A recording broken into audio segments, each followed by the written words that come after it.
So my very first audition, I didn't have an agent yet or anybody. So, but some of my friends that were in my acting class, they were working on this movie called The Delivery Boy Chronicles. It was like a little tiny little independent movie, non-union, I'm sure, that they were shooting that summer or winter maybe in Atlanta. Yeah. And one of the guys dropped out. And they were telling the producer and directors, like, hey, there's a new guy in class. He's funny, and he'll go for it. So they called me up and they go, we're having an audition. Can you come basically to set tomorrow morning and audition? So I got the sides, it was my first time. And I went and auditioned like by around the corner of a van or something like that on set while they were shooting inside, and probably between a shot, they had me do my tape or audition. And it was my first kind of stereotypical role. It was the Mexican. My name is literally the Mexican leaf blower. Okay. Well, and it was actually a lot of fun. I had a lot of fun, and I learned a lot on that set. My part of my audition was having my leaf blower and kind of doing this thing like it was a Texas Chainsaw Massacre. But okay. I was on mushrooms the entire movie. So this is kind of like a comedy, kind of a very much a comedy, slapstick. Yeah. A lot of fun. We had a lot of fun with it. Learned a ton. I think it's out there somewhere. The movie's out there somewhere. So from that acting experience, what was your takeaway from that? This is your first I'm assuming you had dialogue in that. Yeah. Right. So what was your takeaway from that experience? What were you like, okay, here's how I'm going to improve. Here's the thing I need to work on. All right. What was your takeaway from that, having that? Oh man, I don't know. I think I just remember it being fun and wanting to do more and wanting to do better work. And I think the joy, one of the cool things about being super green is that you're just really excited to do it. And no matter what it is, that you're really excited to do it. And kind of I don't know about you, but after 22 years of doing it, there's a little bit of jadedness that comes along with it. Sure. the heartbreaks, the whatever it is, that the trauma that you've built over the 20 some years of doing work. But that just kind of being excited to be there and learning what the crew is doing and how to, not just the acting, but the technique of knowing where the camera is and knowing how to find your light and all the things that help me be where I am right now. But just watching all my friends and all the other actors kind of do really fantastic work, who have been doing classes and stuff like that for years and years and years, and who have all done a lot of work over the years, and going really admiring my classmates and other people that are working. I'm I don't just want to act. I want to produce, I want to direct, and I want to be part of the creative part of it. So let me ask you this: because you've done so much work and you've been doing this for over 20 years, do you still take acting classes now at all? And if why? Oh, you haven't? Okay. I haven't in a long time. The last time I took a class really was I kind of so my friend Randall Sims was kind of did a version of what we used to do in Atlanta. He lives here now. So I came in and kind of was guest of class, and I jumped in, did a class, and the way we did it, which is a really cool concept, is that we would, they would do prepared scenes at the beginning of class, and then we would do an exercise at the end where him or our teacher Judson before would give us a writing exercise, a theme, a couple of obstacles that to put in within the scene. They'd pair us up. We'd go write for 45 minutes, write a scene, rehearse it, come back, memorize it, kind of block it out and do our thing, come back and then perform it. And then we would, at the end of class, everybody would give what we called likes and adds, what we liked about, or what would we add to the scene and what we liked about the scene, right? What to make things better. I feel like acting classes are, should be a safe space where you're allowed to fail miserably. You should be able to have that place where you can fail absolutely miserably, and it's still a safe space. A friend of mine was talking to me about a class that she was taking and how the teacher would kept interrupting when someone would make a mistake or the teacher didn't like what they were doing. It's like, no, that's wrong, that's wrong, that's wrong. It's like, well, how do you learn how to recover? Like if part of that too is like learning how to recover from failing. Like in the middle of the Yeah. scene and something's falling apart, you got to try to find a way to recover. And there's always magical nuggets in there. There's like something really great that you discover or something that works and ends up playing in the movie. If you don't have the tools to learn how, or the confidence to learn how to fail miserably and still try to dig yourself out of this crater that you've created, Yeah. that's part of the skill. You know what I mean? Yeah. Yeah. So Yeah. for me, like I want to be, ideally, but everyone loves to be praised. Everyone loves to be great, but Sure. I want to have the safe space where I can be the worst person and the actor in the room and making massive mistakes and still be safe. Yeah. You know what I mean? Yeah. Grow from the others that are just much better than me. Well, it's interesting, as you said, the idea of going, maybe if you're a part of an acting class or whatever, feeling safe because it's a safe space to fail and to do things maybe that are outside your comfort zone, or do things that you wouldn't do when you go work on a television show because you're just like, they might think I'm a complete idiot or whatever, but this Yeah. is a safe space. And truthfully, when you push yourself in those places, I think you become a more skilled actor or whatever. And it reminds me of this, that like people who rock climb, right? Specifically lead climb, where you climb a bit and then you clip in, and you climb a bit, and you clip in. I've been told multiple times that for people who want to be really good lead climbers, you have to be okay to fall. You have to be willing to do that. If you're too terrified to climb and then clip in, and you think you're going to fall and you won't go for that, that next clip, then you'll never really succeed as a lead climber. So you have to know that sometimes you are going to fall, and that's going to make you a better climber. And so I just, when you were talking about that analogy popped into my head, and I can totally see how that is for an actor. Just like it is for a rock climber, you have to push yourself and know that you're going to fail sometimes, but that'll make you better. Same thing for an actor. So I think I completely understand what you're saying about that. That's really, really interesting. So now just keep moving ahead here in your career, because we could talk for hours, but of all the things that you've done, what do you think, either a film or a TV series that you got the opportunity to work on, what would that have been that opened the most doors for you? Like when you did that thing, all of a sudden now you're being seen different, or more opportunities came, most likely from that project, Well, I feel like there's a couple of different ways I want to answer that. One, I'll tell a story with this one. Sure. When I was living in Atlanta, I did a casting workshop with a casting director named Jason Wood. He started in Atlanta. Shay Griffin was the casting director in Atlanta at the time. She brought him back just to kind of do workshops, kind of work with the Atlanta actors. I did this workshop over the weekend, and he was super great notes, learned a bunch. And he goes, if any of you guys are ever in LA, let me know you're in LA. That was like 2002 or something. I moved to LA December 2003. As soon as I got here, I was online, submitting myself for whatever I could that wasn't, within my range. Cause, obviously producers and actors and managers have access to the breakdowns that we don't. Early 2005, I see a casting for this little non-union movie called Quinceañera. Jason Wood was casting it, and I emailed him. It's like, hey man, remember me? I was in your casting workshop in Atlanta. If you haven't cast the lead yet, I would love to come and read for you. And he goes, no, we haven't cast him actually. He's come in on Wednesday or something. I go in, have a great read, and they go, cool, come back on Friday. I went in Friday. Had longer hair at the time. It was like, yeah. And the directors loved what I did. I read with a couple of different girls. It was kind of like my first time reading with other people that has kind of like almost a quasi chemistry read. I leave.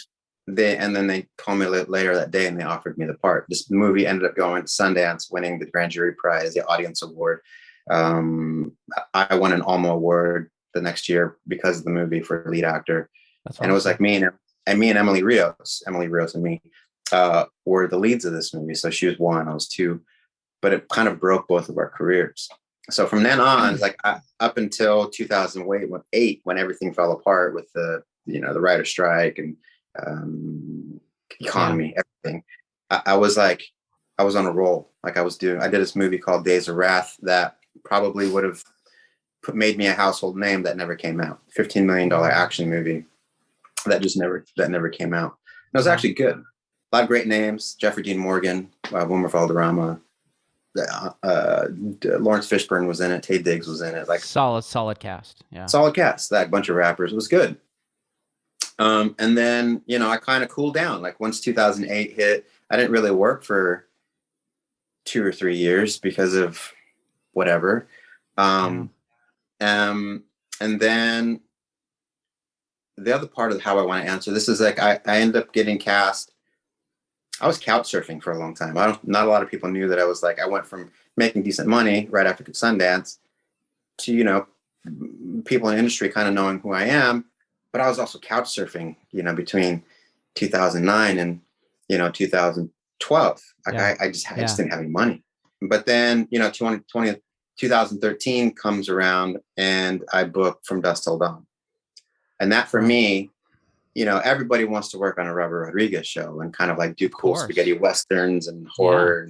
Yeah. And it was a trial by fire for me. Like I learned so much. I learned so much about acting as well, but about action and how to make. There was one of my first days, and it's a still now that they used a lot, where it was the shootout in the convenience store. And Earl's inside, he's been shot. And it was like the moment before the commercial break. And they're yelling at me going like, you should just leave now or it's going to be a long day. And Robert says, hold up your gun and go, and then say, deliver your line. It's going to be a long day. So I do this and say, it's going to be a long day. I'm like, dude, I feel like an idiot. Like, it just feels so weird.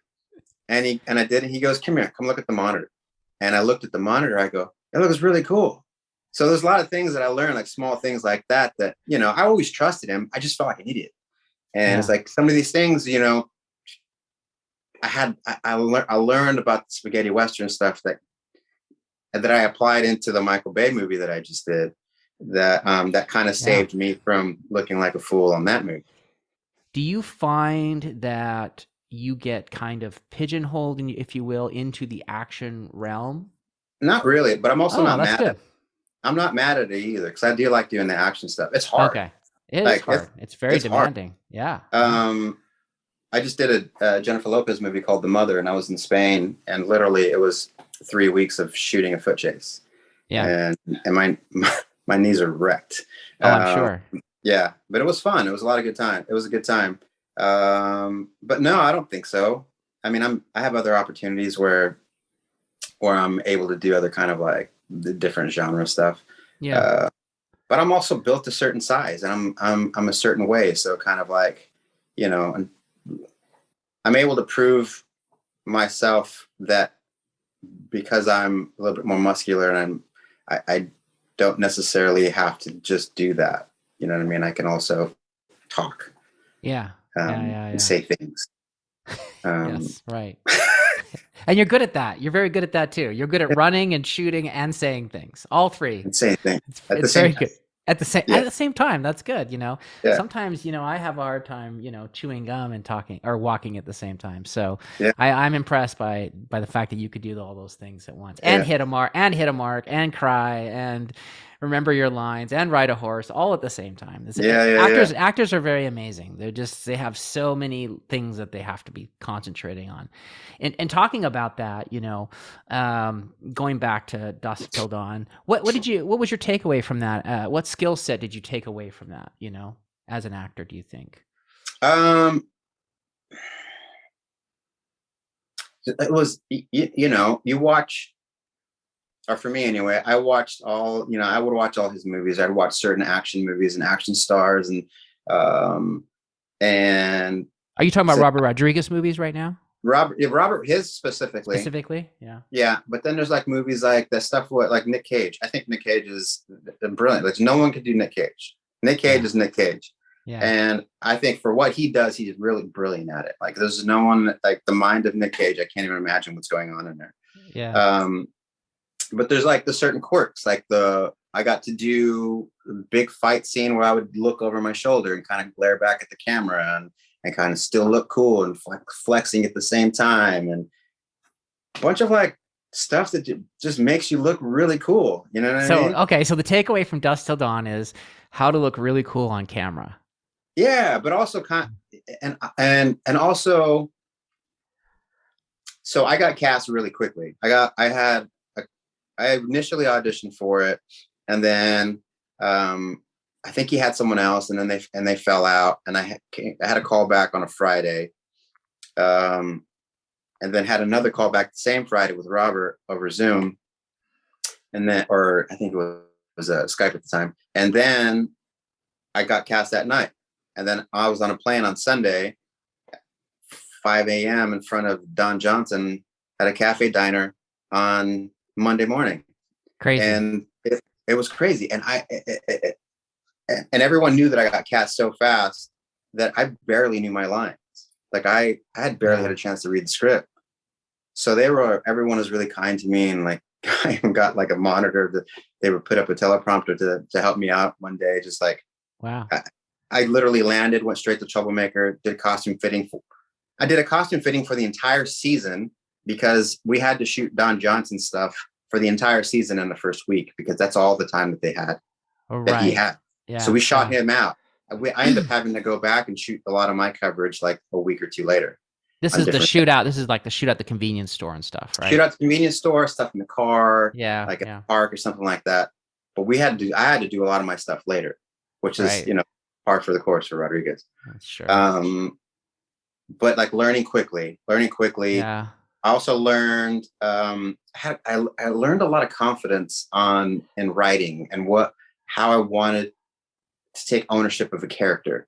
And because for us, it was really cool that before second season, they called all the actors into the writer's room and said, what'd you like about last season? What didn't you like? What do you want to do? What's something that you feel like would be kind of cool and where you see your story arc going? Yeah. Before the second season, I was still kind of like trying to get my footing. It was my first time having a series regular and being able to build a character over a period of time. So I had a couple ideas, but by the time third season came around, I go, cool, this is what I loved. This is what I thought we could have done better. This is what I would love to do. And part of it was like more action. I'd love to have a love interest, if not more, because like at this point he's kind of in shambles, and he's drinking a lot and blah blah blah blah. And I go, I would love to speak as little as possible. They're like, well, that's weird, but we'll see if we can make it work out. Because I wanted him to be Clint Eastwood. I wanted him to be able to. Okay. I wanted him to be able to just throw a look, and everyone goes, "Oh, that's the monologue." Gotcha. So, and it ended up working out great. Oh, good. But I also learned that, through the collaboration of working with like Carlos Cotto and all the rest of the writers, that anytime I would throw an idea, most of the time it stuck to the wall, and it was great. That I feel like my premonition says if we would have won a fourth season, that they would have given me a chance to direct an episode, which is where I want my career, part of my career to go. Is like okay, direct. I was gonna ask you that. I was gonna ask you about, do you have aspirations to direct? Yeah, it sounds like you do. I do, very much. Yeah. Very much. Well, and I think you're certainly qualified to do it because, as an actor, especially on television, you're seeing a lot of different directors, a lot of different director styles. And even though a television show, a director is a little bit in a box, they're a guest, they can't reinvent the show. They can't do shots that aren't kind of within the realm of the world that's been created. So they do have their hands tied a little bit, but still you can pick up enough from each director to see the good and the bad. So it's in a way, it's like you're getting paid to be an actor on that show, but you're also being trained if you're interested in directing. Yeah, So, for sure. so that's what's really great about actors who turn directors is they've been able to see good and bad. So my question, I guess, to what I just said to you is, what makes a good director? You've seen a ton of them on all the stuff you worked. Like, what for you are like, that's the kind of director I want to be? What are those qualities? It's interesting. I think a big part of it has to do with trust. Like if the actor and, well, especially for everybody, but from an actor director relationship, if the actor feels like there's trust, that there's also a way of communicating with actors. There's a lot of because some directors are great, just technical directors, but they don't know how to talk to actors. Yeah. Right. Yeah. And that's when actors go, yeah, okay, and they just do whatever they want. Sure. Which is not necessarily the best choice either. I want to be able to look over at you and go, well, what do you think? Or what could I do better? Or was that good? And have an honest answer and be able to have a conversation without it being toxic or me, because I'm already doing stuff in front of, 20 to 150 people, which can be a little daunting, and you're in a very vulnerable space depending on the scene. Very, very much so. So if there's, for me, it's a big trust factor in communication. And the rest of it can kind of work itself out, especially I think TV directing. I've always kind of like the analogy that I use is like, the TV series is a big machine, right? And there's cogs and gears and all kinds of stuff moving, and it's that you would hope by the time it's moving, it's well oiled. A lot of cooks in the kitchen. And there's that one cog that is replaced every 1 or 2 episodes, right? And you replace that cog. And for me, it's like when I talk to other actors or people who haven't had the experience, like I feel like the director's job at that point is just to keep the machine moving while kind of like throwing sprinkles of this and that, and kind of like maybe bringing something out. Because if you're on season 3 or 4 or 5 or whatever it is the actors, unless that director is a showrunner or a producer or something like that, they kind of already know what they're doing, and they're I feel like But a good director too can also like, hey, what do you think about this? And finding a way to bring something out great, or have an actor think about a different perspective while navigating an ego or finding ways to challenge the actors and even the crew in a nurturing and a positive way. If that makes sense. Oh, of course it makes sense. Yeah. It's interesting. I'm just, as you're talking about, a lot of directors are really good technical, right? And that's probably more often than not, especially directors early in their career, that's probably of the 2 options, an actor's director and a technical director. Most will be a technical director. And I'm realizing this right now as we're talking. Probably that the reason that is because a lot of times directors, unless they've been in the industry for a long time, don't get to observe directors and how they talk to actors like you get to, or if you're a DP, which is where I came from, I got to observe directors for a long time, watch a lot of directors. I go, okay, that's something I'm never going to do when I'm a director. Yeah. That is something I'm going to do. Because you would see how the actor would react to those comments. And I'm like, okay, mental note, actors don't like it when you say this, right? But I think a lot of directors come into it from the technical standpoint because they don't get that on-set training. And you can learn the lenses by watching movies, and you can learn the camera moves and the tools very easily without actually having to be on set. And so you can develop those skills very quickly for the most part, right? You can figure out which lenses do what, depth of field, all this kinds of stuff. And you can throw that jargon out there really easily by just watching, stuff on YouTube. But what you can't learn is the human interaction, that everybody speaks a different language. Every actor needs something different than the other actor, needs to be spoken a different way, likes to be communicated to a different way. And you only get that from being in those spaces with Mm-hmm. them.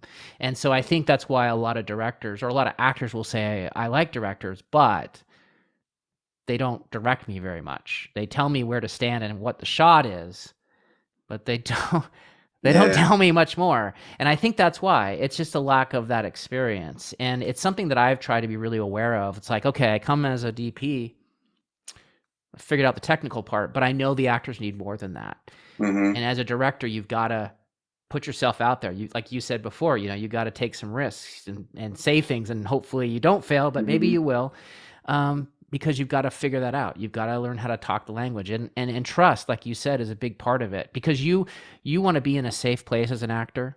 You want to do something. You want to turn to that director and say, do I look like an idiot? Like, am I in my lane? Am I doing what the character should be doing? I mean, I've got like 15 things I'm trying to remember how to do here right now while I'm riding the horses, an explosion. I got to shoot a gun. I got to say a line. I got to cry. I got to like remember my props. I got to remember my continuity. Mm-hmm. Please tell me if I'm looking like an idiot, right? And you want them to be paying attention to the monitor and watching you and saying, yeah, dude, it's solid. There's that one Mm-hmm. beat though. Let's just talk about that for a second. That one beat. Do, do you, what are you thinking there? And sometimes questions is the right way to do it too, right? Yeah, yeah. Asking you a question, saying, what are you thinking right there? It's like, well, I'm thinking this. I'm like, okay, here's the thing.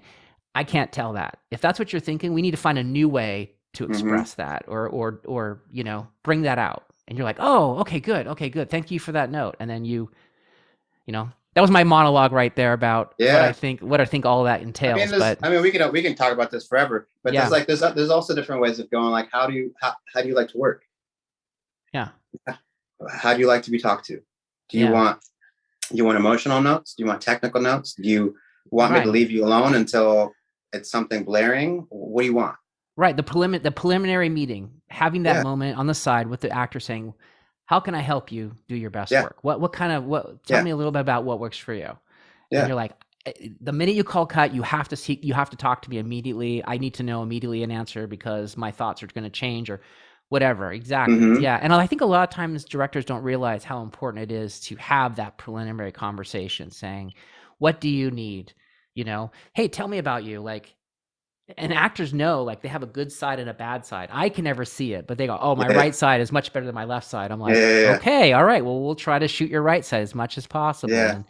And are you good the first couple takes, or are you kind of good on take 8? Like, tell me, do you need to warm up? And all of these things, I think, by asking these questions, make an actor feel like, okay, there's trust here. This person is looking out for me, Mm-hmm. and I think it helps. I don't know. That's I I think also important. I also feel like, and it's very rarely going to happen, but I feel like anyone who, especially directors, writers, producers, um, who have a lot to say, what the actor does in theory, is that each one of them should take an acting class, because Yeah. sometimes Mhm. those three don't understand what we're doing or why we're Sure. doing it. And they go, why can't they just say the line? Like, and why can't they Right. just do that? I Right. wrote it this way. I can say it.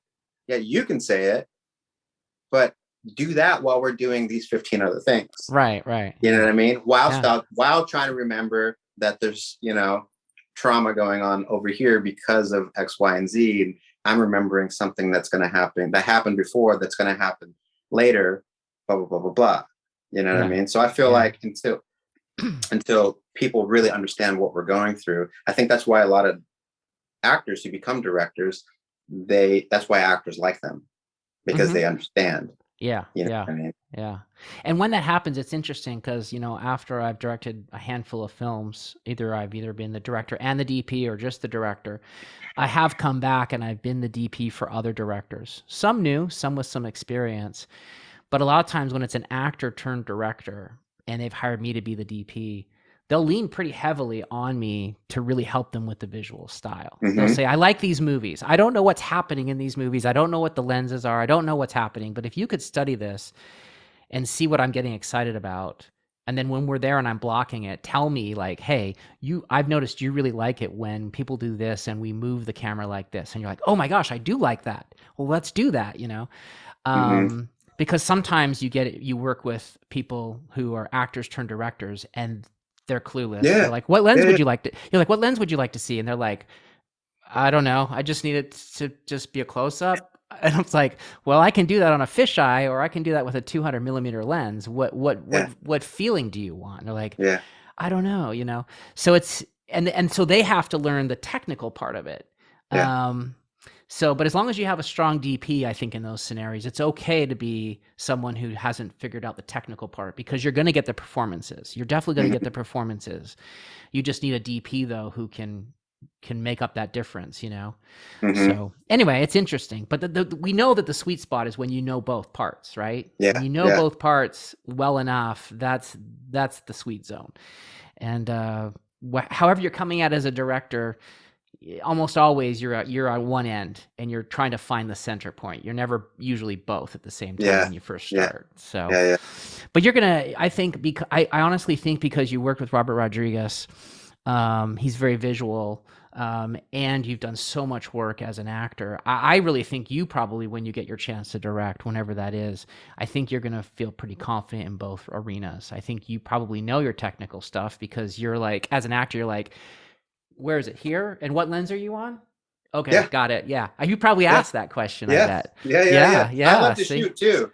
Like Oh, okay. I would love to, it's funny because Michael Bay is almost always camera A. Right. Yeah, yeah. I was Yeah, gonna ask you yeah, about that. yeah. Michael Bay is almost always camera A. Robert jumps in whenever he wants because, and I like operating. I shoot my own stuff all the time, and Oh, cool. and I did a short film, directed a short film, got a long time ago, 7, 8, 9 years ago, something like that. And I was in it, mostly one take. I'll send it to you if you want to see it. Yeah, I'd love to see Um, it. it's mostly one take, and I would have operated if I could have, because I had the thing in my head, and it Right. still came out great, still came out beautiful. Um, but I like, it's not, for me, it's not about control. It's like I just like doing it. I like Yeah. the creative process of it. You know what I mean? It's almost kind of Yeah. like Terrence Malick style. Like I mean, there's just certain things I'm like, oh, they're saying something there, but this flower. Yeah. Well, it's, for me, because I direct and DP a lot of my work, people are like, I don't get it how you do both at the same time. But for me, it's all part of the storytelling process, and how I move the camera and where I place the camera for me and physically operate the camera is an expression of me directing the film too. Mm-hmm, mm-hmm. And sometimes that makes sense to people, and sometimes it doesn't. Yeah, It's yeah, yeah, fine, but yeah. I love it that way. It's a lot of work, but I feel more fulfilled in a weird way, putting more of a burden on myself than just sitting at the monitor, and having those conversations with the DP who may or may not get what it is that I'm trying to do. It's like, well, I'd really like it more over there a little bit more. And they're like, well, can I just do it here? And it's just like, sure, just do it there. It's fine. It's not how I would do it, but that's fine, So, but, um, um, I can't wait for you to see. Well, I can't wait to see it either. But Flamin' Hot, the yeah, stuff that yeah, Eva did, I love. Eva Longoria and I are just like we understood each other. yeah. I Or was gonna say yeah, I was gonna say she directed it. Is she also she's in right. it as well? I don't know if I'm allowed to say. Okay, fair Um, enough. But it's um, not. It's like you and she's her the whole time. Got no, it. no, no, Okay, no. It's me. got it. It's mostly Annie Rodriguez. I'm sorry, Annie. Oh, wow, edit that out. It's mostly Annie Gonzalez and me. And this So is she, this is Flaming Hot, which is the story of about a janitor who works for Frito, who basically invents Flaming Hot Cheetos, which is a yeah, huge thing these days, right? That's it. That's the essence of it. yeah, yeah. So his name is Richard Montañez. He started out as a janitor, Yeah. and him and his wife and his family kind of came up with the hot slurry that was the basis for what hot Cheetos are. And when will that come out? What's the plan on that? Do you know? Not a clue. Not a clue. But Not a clue. hopefully soon, because I would Hopefully like to soon. see I that. mean, ideally this year, like late, like early winter. I bet you when they have the premiere, they're going to give everybody a bag of those to eat during the show. Probably. And no one will be able to hear anything you're saying because everyone will be like, and you'll be like, Yeah. put the bags down. I'm Yeah. talking. Yeah. Or I'll be in the back cringing, just like not be able to watch myself. Well, I went to a film festival once in Florida. It was run by Tom Cruise's mother. She owned this weird little, or she was a participant. She helped run this festival, and they held it at this theater. It was like a dinner where you eat dinner while you're watching the movies.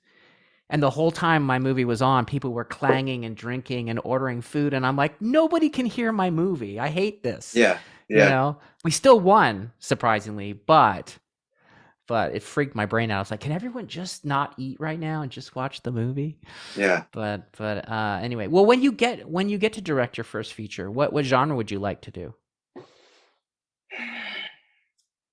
I don't know. I mean, I I love horror, but there's something Yeah. there's got to. I feel like it's going to be relationship based, but it's like dark, funny, poignant. I haven't Oh, found it yet. I mean, I always kind of like I mean, there's only one Taika Waititi. Like no, I mean, no one can really do what he's doing. yeah, he's pretty Um, incredible. and then Jordan Peele, like I've always liked to Get Out. There's something about that is just really good. Hmm. Just really well done. And I don't know yet. I don't know Yeah. it. I haven't. There's been a couple of projects that I've played with. I have a series now that I'm developing that's kind of my priority at the moment. That a lot of people are excited about. I'll send that to you too. I'll That's send you the very trailer. cool. That's very cool. Uh, As an actor, I mean, are there roles that you're still are on your wish list? yeah, yeah. I mean, something something like Joker-esque, maybe. Yeah. Kind Uh-huh. of like just gotta dive in and do something weird and awesome. Very much a character piece then. Character piece. Yeah. I've always loved Javier Bardem's role in No Country for Old Men. So good. So good. Basically, anything he does makes a character out of everything. Yeah. Yeah. Well, even the one he did, this Lucy Arnaz ones he Hmm. did. Yeah, the Ricardos. Yeah, the Ricardos, right. I couldn't remember the name. Yeah, He was yeah, he's just so good to watch. He's just he's very great. talented. Yeah, Yeah. he's great. He's He's very, great. very talented. He Yeah. got he Yeah. got from the Latino community, but Oh, he's did he? still, yeah, for not actually being Cuban or giving someone of Cuban descent Oh, where's he or from? he's from Spain. He's Spanish. Oh, he's Spanish. Okay. I Yeah. see. I see. Yeah. Okay. Um. So he wasn't true to where the character was from No, because Ricardo was from Cuba. Cuba, right? Yeah. Got it. I understand. Okay. Yeah, He yeah, did a yeah. great job. My Teresa Hill, who did all the hair, the wig, the makeup, or the wigs and stuff like that. She did our stuff in Flamin Hot. Oh, really? Yeah, yeah, That's she's very great. cool. That's very Yeah. cool. Did you for that film, did you is the person you're playing, because I haven't obviously seen the film, I don't know much about it. Is that person still alive today? Hmm. Yeah, Were you able to meet and talk to him I was and able things to like talk that? to him. Yeah, I only had a chance to meet him once before I left Mhm. for New Mexico to do the movie, Yeah. and it was great. His family's super sweet. Um, uh, uh, we talked a little bit about kind of like there was a bit of a scandal, not a scandal, but LA Times put out an article saying that he didn't invent hot Cheetos. So like Mhm. he had to, they had to fight that a little bit. Right. Those were literally right before we started shooting the movie. I'm like, come on. Uh, But he has a bunch of evidence saying that he was a part of those meetings. And so it's all kind of uh, garbage journalism. But they're great. Family's really great. They came and visited set a bunch of times. that's cool. They're super sweet kind of family. When you play someone who's based on a real person, specifically someone who's still alive and you can actually interact and talk to, was that a new thing for you? I mean, the research and the things you did. I mean, did you feel an obligation to study him a lot, or were you kind of like, oh, okay, I've met him, but Eva's asking me to kind of do my version of him, or like how do you feel about playing a real person? Well, I talked to him. Like the things that I got from him were like, did he have anything in his pocket? Like, was Mhm. there certain things he did at work? What kind of slang or sayings that he say when back during those specific time periods. Because I played him from 17 up until like 60, I think. Oh So, wow. So there's some prosthetics and things that oh have yeah, go on here too. yeah. Um, and but I also, you know, I would a lot of the stuff that was out there is him present day, present dialect doing his speeches. Like he gets paid to go to different conventions or corporations and talk, right? Oh, right. Okay. It's different. It's different from what he was back then. Sure. So there wasn't a whole lot other than costumes, which there's so many changes of costumes. Um, um, and kind of figuring out, like I've never had this much responsibility in a project ever. It's probably the hardest thing I've ever done.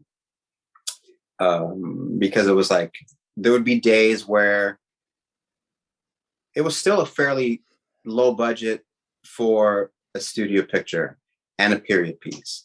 They recreated all the Frito bags, all of the chip bags. Like they had to recreate a bunch of stuff.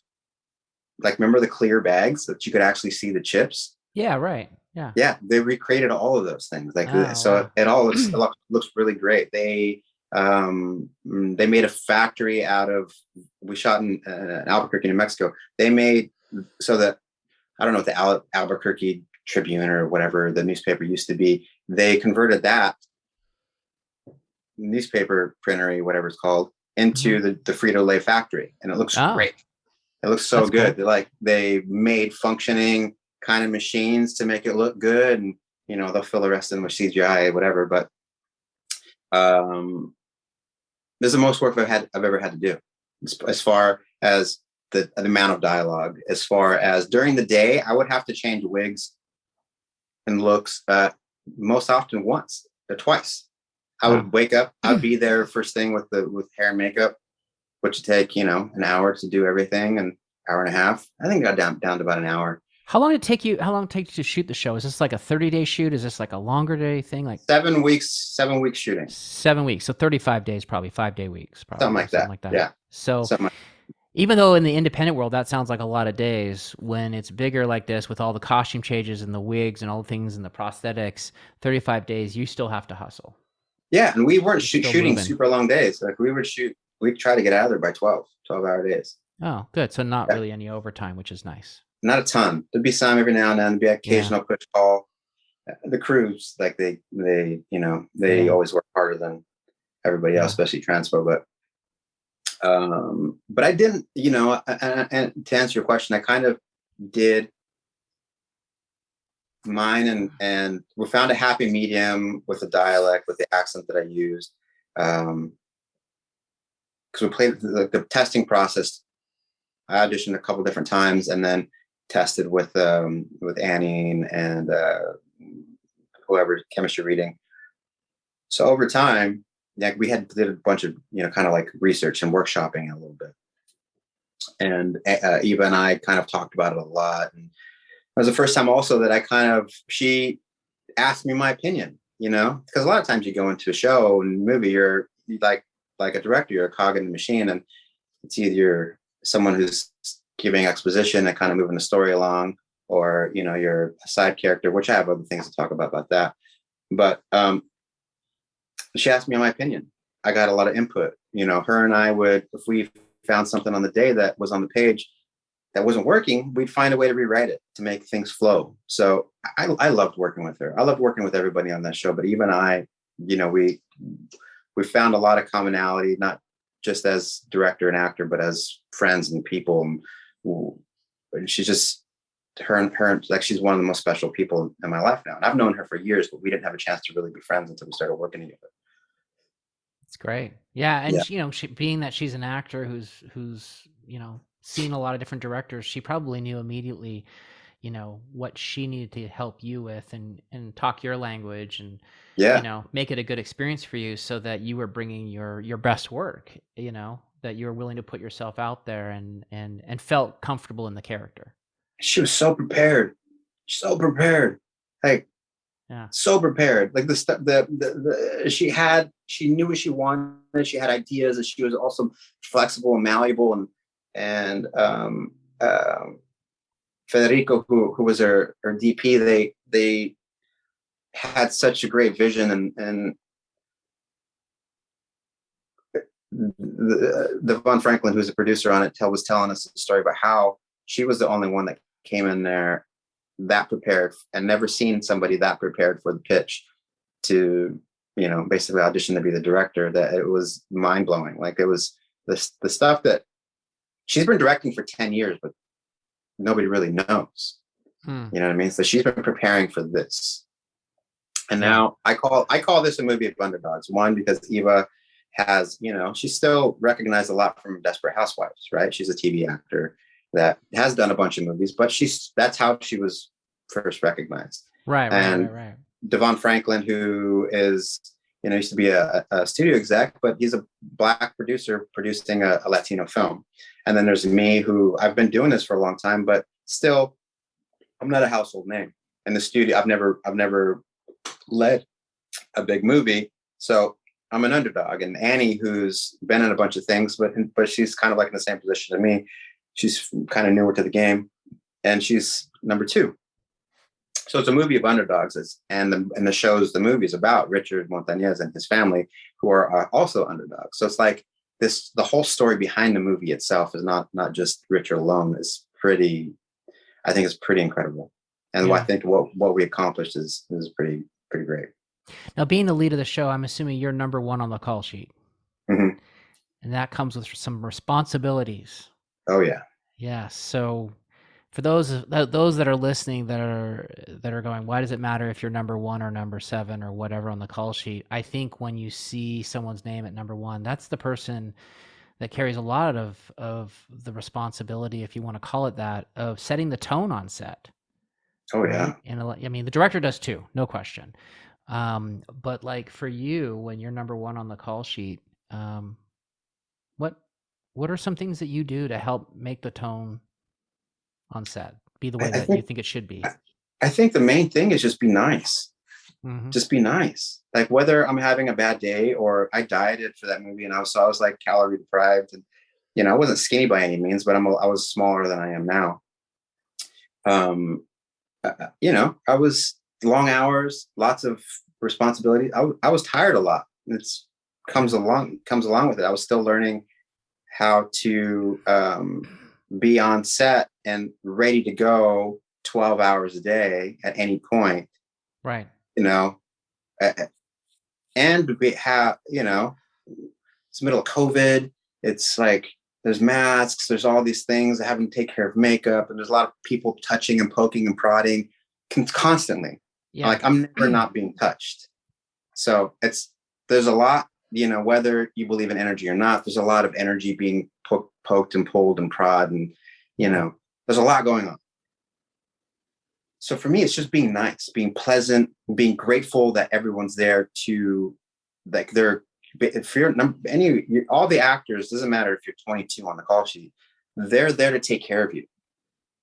While they're taking care of you, you're setting a tone, and it kind of spreads like, Jesse's being a jerk, I'd rather be, Jesse's tired today. There was one day on set, I was a walking zombie. Like I was just so tired. I don't remember, it was like a week. It was so hot. And I was ready to work. But after they call cut, I'm like, just one of those days. And it was a beautiful day of work. But there's just days like that. And like everyone, just be nice. For me, it's just be nice. Yeah. You don't have to entertain everybody. If you're nice, people aren't tiptoeing around. Yeah. Yeah. Well, you posted once. I remember what you posted once on social media, on Instagram. Always be nice, because you don't know what people are going through. Right? Yeah. You don't know what people are going through. And it's interesting, as we get older, I think we come to a realization that everybody has challenges in their lives. We don't necessarily see it. When we're younger, we just think like, oh, that guy has a nice house and a car, so his life must be great. But as we get older, we realize that everybody's got some challenge, whether it's something themselves or a spouse, or they've got a crazy sibling, or they've got a problem at work. Everybody's got something that they wish was not in their life. Mm-hmm. And they try not to show it, so we don't know. And so it's tricky. I just like caring about people. You know what I mean? Even on my bad days, if I see someone that's just dragging or just having a bad day, I'll check in. Just check in. You know what I mean? You don't have to have a therapy session. Just I see you. I see you. Yeah. You know what I mean? It's an important quality to have, and it's nice to see when actors do it too. You know, I know that because actors have a lot. Like I said, they have a lot going on, a lot of things they have to do, and even though it's a 5-day week, and you know, you get the weekend off. You know, you're pretty much in every scene, so you really don't get the weekend off. You're spending your weekend memorizing dialogue. There was oftentimes, like, especially in that shoot, when we, you know, new actors would come in almost every week, and we would rehearse Sunday, Saturday afternoon, right? So I never really had a day off. Like Sunday, I would, you know, work out, relax a little bit, and study the rest of the day or figure something out. Like it was always for 3 months almost. It was either costume fittings, hair. Yep. You know? Yeah. Yeah. So when the movie's over, you're like, I'm going to go take a nap for 4 weeks now. I'm just going to go lay down somewhere. I did. Not think about acting. And it was, you know, probably within 2 or 3 days, I put on about 10 pounds. Oh, sure. It's like comfort food, right? You're like, I just give it all to me. It's just for some reason my body goes, oh, I can relax. I'm like, yeah, right. I get that. I'm that way too. Yeah. This has been awesome to talk to you. I'm excited to see Flamin Hot when it comes out, which we don't quite know when that'll be, but hopefully very soon. But people can see you right now in Michael Bay's Ambulance, which looks like a typical Michael Bay, just cranked it up to 15 and go, go, go. I saw it the other night. It's actually really good. Yeah, I'm sure it is. I always enjoy a good Michael Bay movie. Yeah. It's good fun, you know. I wouldn't want to watch a Michael Bay movie every night of the week, but when you do sit down and you know what you're getting into, it's fun. It's always fun. Yeah. It's a lot of fun. There's what I think is really great about this one is like he had between him and Jake and Yaya and Asa, there's a lot of humor, especially between Jake and Yaya. Oh, that's good. There's a lot of humor in it. Like those two play brothers. So there's all aspects of what brotherhood is. You know what I mean? So there's a lot of really good stuff in it. Cool. Well, I haven't seen it yet, but I promise you I will go check it out and watch it on the big screen here this week. So anyway, cool. Before we end, just, you know, tell those that are tuned in and listening where to find you on social media if they want to see what shenanigans you're up to. Where can they find you? Oh, I rarely post, but Jesse John Garcia. You post. I post mostly pancakes. Like I make pancakes. Or you petting deer. Or, yeah. Are you standing by? Yeah. Are you standing beside something? I mean, that's good. That's good. Yeah. Jesse John Garcia. That's mostly where I'm at on Instagram. Yeah. Well, Jesse, I apologize to you that it took many years to get you on the podcast. I mean, when we met, I even told you eventually I was going to have a podcast and I wanted you on it. And then it took me another 2 years to get it going. And then when I finally got it going, you're like, he keeps asking me, but he doesn't really mean that he wants me on the podcast. And I do listen to it. Like there's like every now and then you'll every now and then you have somebody on. I'm like, oh, cool. I got to listen to this. This is great. I've been very fortunate to have good guests. Yeah. Well, it's awesome having you in here too. It also attests to you and your personality, how you like being a nice guy and kind of like being personable. So, you know, people like you, man. I appreciate that. I really hope that we get a chance to work on something together soon. For sure. I think we'd have a lot of fun. I think that'd be great. So I'll be catering. I'll do whatever. Oh, stop! You'll be eating Flamin Hot Cheetos while wearing a duster and a cowboy hat, and you'll be like, "Ron, I'm gonna look over my shoulder and eat this chip." Yeah. What lens are you on? Yeah. I'm going to show you a little trick that I learned from Robert Rodriguez. Yeah. All right, Jesse. Thanks again, man. It's good to have you on the show. All right. Ciao.